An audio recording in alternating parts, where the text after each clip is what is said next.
Hey friends, this is a part 2 of watercolor tutorial how to paint leaves, and in this tutorial we are going to learn how to add a lot of interest in your leaf, because be honest, we all want interesting leaf in our composition, and if you are that one person, then this tutorial is for you. So let's get into the video right now. Friends, in this tutorial I will be using Bahong watercolor paper, which is 300 GSM 100% cotton, and the brush that we will be using is silver black velvet round size 8. This is in travel form, and the main two types of green that we will be using is a permanent sap green from Winsor & Newton Professional series, and the same brand, same series, we are going to use perylene green. So I'm going to keep the palette aside and I'm going to start with picking some permanent sap green in the palette. The consistency of the color should not be very watery and not even too thick. So I'm just gonna paint the basic leaf shape that we learned in the previous video of the series. So this is the basic green that we can get. This is the basic shape.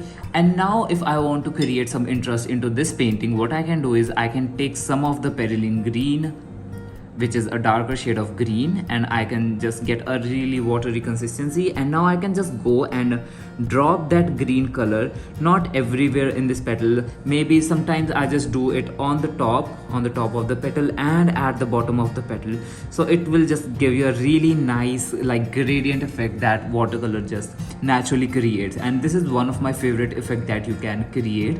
And if you are also using a granulating color, that is very fun. So what I'm gonna do is I'm gonna paint one more leaf, which is this.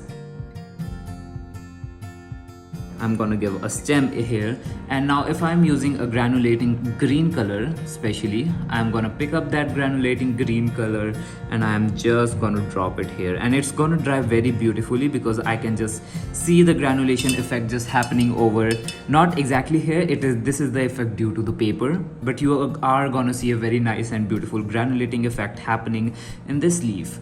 And the other thing that you can do is I'm gonna again paint a green leaf.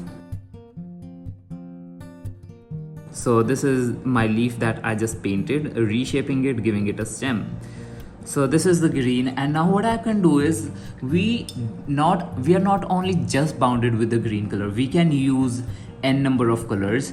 And now this time I'm gonna pick some of the, which is cobalt blue deep, very beautiful, very heavily granulating color, and I am just gonna drop it somewhere. Maybe I can just mix it a little bit with the green color so it will be little less obvious, and I am just gonna put it in the leaf. So considering this is a very heavily granulating color, I can also just go and put some drops here and there, like a bloom. Maybe I'll just create like few in these leaves. This is also gonna add a lot of interest to your leaf. It will not leave your leaf very boring, and you can see very beautiful. These are few tips that I use whenever I am painting the leaves. The other thing or other like advice is I have to paint a leaf for that.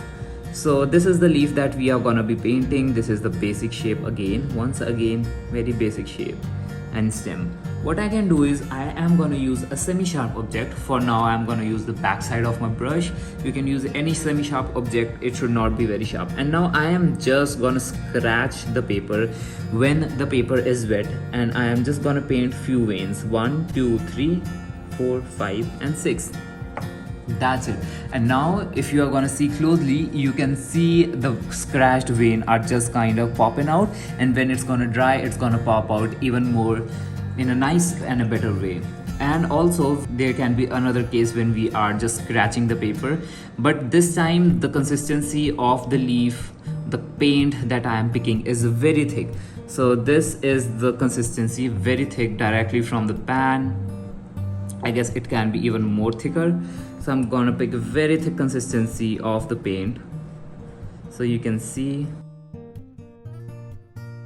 And now I'm gonna paint the stem. So now what I'm gonna do is I'm again gonna use a semi-sharp object.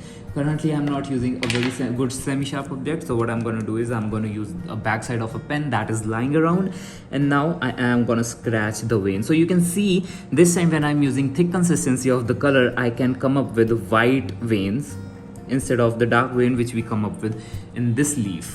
The other thing that you can do to add interest in your painting is again gonna paint one leaf for this demonstration.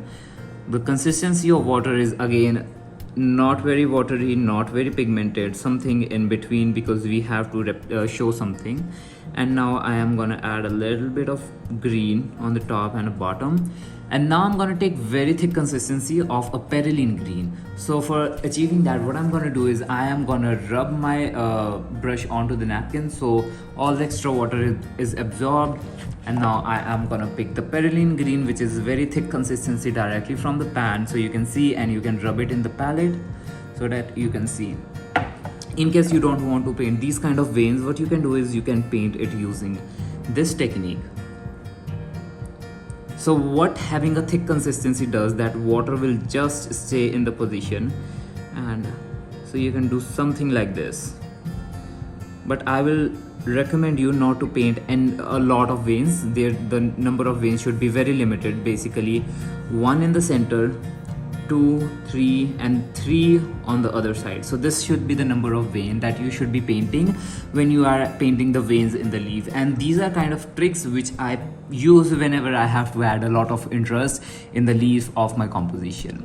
Plus, I do not add this kind of things in each and every leaf of the composition, because that will kind of overwhelm the composition and it won't look very good. It will look that you have overworked the composition. So I will really recommend you to not to do these things, these all techniques in all of the leaves of the composition, guys. So we are done. Thank you so much for watching this video. Don't forget to leave a like, comment and follow, subscribe to my YouTube channel. Thank you so much for watching. See you guys in next tutorial.